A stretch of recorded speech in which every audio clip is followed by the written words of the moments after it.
Hey everyone, I'm Jess, a 28-year-old graphic designer with a passion for creating beautiful visuals and apparently navigating the minefield of monster in-laws. Right now, I should be on cloud nine, planning my dream wedding to Mike, my boyfriend of 3 years. We met in the cutest little coffee shop downtown. It was a total rom-com moment. Imagine me spilling my latte all over his crisp white shirt.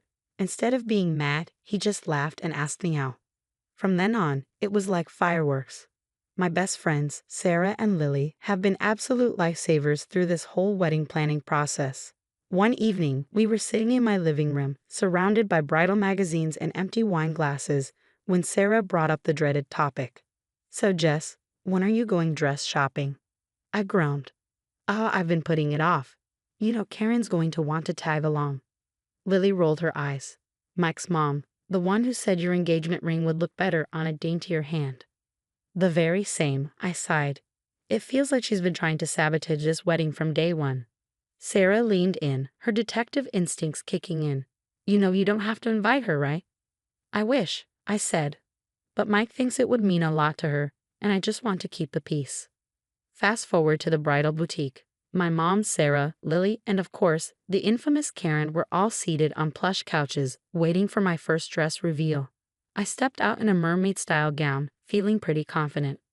"Oh, honey," Karen said, her voice dripping with fake sweetness. "Are you sure you want to emphasize your hips like that? Maybe something with a fuller skirt would be more flattering?" I forced a smile and retreated to try on the next dress. And the next. With each one, Karen's comments grew more cutting. "That neckline's a bit low, isn't it? We wouldn't want people to think you're desperate for attention. Lace at your age. Don't you think that's a bit, yum?" I was about ready to call it quits when the consultant brought in one last dress. It was vintage-inspired, with delicate beadwork and a soft, flowing skirt. The moment I put it on, I knew it was the one. When I stepped out, even Karen seemed momentarily stunned into silence. My mom teared up, and Sarah and Lily were grinning from ear to ear. "Well," Karen finally said, her lips pursed, "it's not bad, if you like that sort of thing." I caught her reflection in the mirror and saw something dark flash across her face. But it was gone in an instant, replaced by that plastic smile. "You look beautiful, sweetie," my mom said, squeezing my hand. I twirled in front of the mirror, feeling like a princess. "I think this is it," I breathed. "Are you sure you don't want to sleep on it?" Karen interjected. "It's such a big decision. You wouldn't want to rush into anything." Part of me wanted to buy the dress right then and there just to spite her, but I hesitated. It was a lot of money, and Mike and I were trying to stick to a budget. "You know what? Maybe you're right, Karen. I'll sleep on it and come back tomorrow." As we left the boutique, I couldn't shake the feeling I'd made a mistake, but I pushed it aside, focusing on the joy I felt in that dress. Tomorrow, I told myself. Tomorrow I'll come back and make it official. The next morning, I woke up feeling like a kid on Christmas. I practically skipped through the doors of the boutique. "Good morning. I'm here to purchase the dress I tried on yesterday," I said, practically beaming. But the saleswoman's face fell and my stomach dropped. "I'm so sorry, but that dress was sold this morning." "What? No, that can't be right. I was going to buy it today. I'm afraid someone came in right at opening and purchased it. I'm so sorry." I stumbled out of the boutique in a daze, fumbling for my phone. Sarah picked up on the second ring. "They sold it, Sarah. Someone bought my dress." "No way. Are you serious? That's messed up." I spent the next hour on a three-way call with Sarah and Lily, venting my frustration. They were supportive, but I couldn't shake the nagging feeling that something wasn't right. A week later, we had our monthly family dinner with Mike's parents. I was still bummed about the dress, but tried to put on a brave face as I set the table. When the doorbell rang, I plastered on a smile, but the moment I saw Karen, my jaw dropped. She was wearing my dress, the exact one I'd fallen in love with at the boutique. "Surprise?" Karen trilled, twirling in the doorway. "What do you think?" I just couldn't resist when I saw it in the window. I was speechless, my mind reeling. Mike's dad followed her in, looking uncomfortable. "Mom," Mike said, sounding confused. "Isn't that the dress Jess was going to buy?" "Oh, is it?" Karen asked, her eyes wide with fox innocence. "I had no idea. It just called out to me, and it's perfect for our vow renewal ceremony in 2 weeks. 2 weeks? I finally managed to choke out. But that's right before our wedding. I know. Karen clapped her hands together. Won't it be wonderful? Like a pre-celebration for your big day. I could feel tears pricking at my eyes. Karen, how could you? You knew I loved that dress. Now, Jess, she said, her voice sickly sweet, I'm sure there are plenty of other dresses out there. Don't be so dramatic. Dramatic? My voice was rising. You bought my wedding dress for your vow renewal. It's not your wedding dress, Karen snapped back. You hadn't purchased it yet, and really, it's much more appropriate for someone my age. You're young, you should be wearing something more youthful. I turned to Mike, desperate for support. Mike, can you believe this? But Mike just looks uncomfortable. Come on, Jess, I'm sure my mom didn't mean any harm. Isn't it nice that they're renewing their vows? We should be happy for them. I feel like I've been slapped. Are you kidding me? Your mother deliberately bought the dress she knew I wanted. Jess, you're overreacting, Mike says, his voice turning stern. It's just a dress.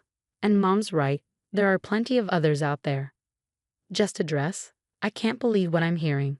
That was my dream dress, Mike, and your mother knew it. She's been trying to sabotage our wedding from the start. Now that's enough, Karen interjects, her tone icy. I won't stand here and be accused of such things. Mike, are you going to let her talk to me like this? Mike turns to me, his expression hardening. Jess, I think you need to calm down and apologize to my mother. That's the final straw. I feel something break inside me. Without another word, I grab my keys and head for the door. Where are you going? Mike calls after me. Anywhere but here, I snap, slamming the door behind me. As I drive away, tears stream down my face. I realize I've been betrayed by not just Karen, but Mike too, and I have no idea where to go from here. I end up at Sarah's apartment, a blubbering mess. As soon as she hears what happened, Lily rushes over. Before long, we're all huddled on the couch. I can't believe she did that. Sarah fumes, and Mike just stood there and let it happen. I nod miserably. He told me I was overreacting. Can you believe it? Lily shakes her head in disbelief. This is beyond messed up. There's got to be something we can do. Sarah gets that look in her eye, the one she gets when she's on a case. You know, as a PI, I've seen my fair share of monster-in-laws, but Karen, she takes the cake. I bet if we dig a little, we might find some skeletons in her closet. I don't know, I hesitate. That seems a bit extreme. Extreme? Lily scoffs. She stole your wedding dress, Jess. This woman needs to be taken down a peg. I bite my lip, considering. Well, I guess it couldn't hurt to look. Lily cracks her knuckles. Leave the tech stuff to me. I'll have her accounts cracked faster than you can say, mother-in-law from hell. For the next few days, we dig deep into Karen's past.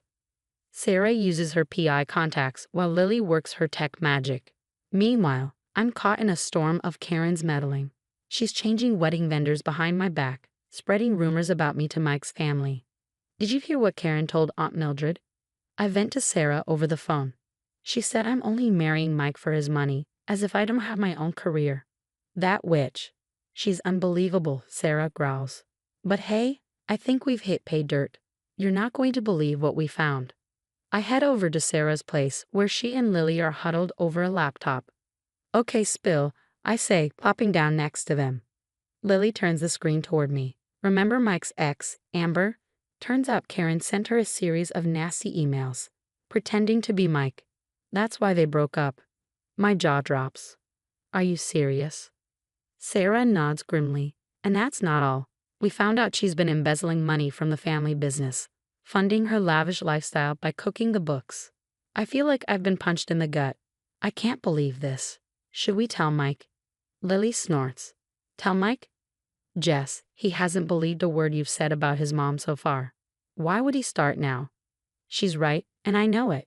Every time I've tried to talk to Mike about Karen's behavior, he's brushed me off or accused me of exaggerating. So what do we do? I ask, feeling lost. Sarah leans forward, her eyes gleaming with determination. We expose her, at the vow renewal ceremony, in front of everyone. I hesitate. But that could ruin my relationship with Mike. Lily's voice softens. Honey, I hate to break it to you, but Karen's already doing that. and Mike's letting her. I think about all the times Mike has sided with his mother over me, all the times he's invalidated my feelings. Maybe Lily's right. Okay, I say, taking a deep breath. Let's do it. Let's expose Karen for who she really is. We spend the next week gathering evidence, emails, financial records, even recordings of her bad-mouthing family members. We compile it all. The night before the vow renewal ceremony, we meet for one final planning session. Are you sure about this, Jess? Sarah asks, giving me one last chance to back out. I think about Karen in my dream dress, about Mike's constant dismissal of my feelings, and about the future I'd be signing up for if I don't do something now. I'm sure, I say, my voice stronger than I feel. It's time Karen faced the consequences of her actions. As I lay in bed that night, I can't help but wonder, am I doing the right thing, or am I about to make the biggest mistake of my life? The day of Karen's vow renewal arrives, and I'm a bundle of nerves. Sarah, Lily, and I arrive at the venue, dressed to kill and ready for action. As Karen glides down the aisle in my dream dress, Lily gives me a subtle nod. She's in the AV system. Just as Karen reaches the altar, the screens around the venue flicker to life. Suddenly, Karen's voice fills the room. Of course, I sabotaged Mike's relationship with Amber. That girl wasn't good enough for my son. The crowd gasps. Next, financial records appear, clearly showing Karen's embezzlement from the family business. Then, screenshots flash up, showing Karen badmouthing various family members. The final blow comes as a recording plays of Karen admitting to buying my wedding dress just to spite me. Chaos erupts. Karen's husband, red-faced and furious, demands answers. Mike stands frozen, his face a mask of shock and betrayal. Karen tries to deny everything, but the evidence is irrefutable. In her panic, she stumbles, tripping over the stolen dress. She falls face first into the wedding cake, ruining both the gown and her makeup. Covered in frosting and mascara running, Karen looks around helplessly as her husband storms off, shouting about divorce. Mike approaches me, eyes pleading. Jess, I'm so sorry. I should have believed you. But as I look at him, something clicks inside. No, Mike, you shouldn't have needed all of this to believe me. I deserve someone who trusts me, who stands up for me. I slip off my engagement ring and hand it to him. I think it's best if we end this here. As Mike walks away, shoulders slumped, I feel a weight lift off my chest. Ready to get out of here? Sarah asks. I nod, smiling, more than ready. We head to our favorite bar, where we toast to new beginnings and true friendship. As we clink glasses, I catch a glimpse of my reflection in the mirror behind the bar. For the first time in months, I look truly happy. Meanwhile, across town, Karen faces the consequences of her actions, alone. Her reputation in tatters, her marriage over, and her son finally seeing her true colors. As I sip my drink, surrounded by friends who have always had my back, I realize I've gained something far more valuable than a wedding dress or a toxic relationship. I've gained self-respect and the knowledge that I'm strong enough to stand up for myself. And really, that's the sweetest karma of all. Now we turn it over to you.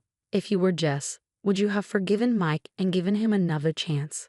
Or do you think ending the engagement was the right call? Share your thoughts in the comments below.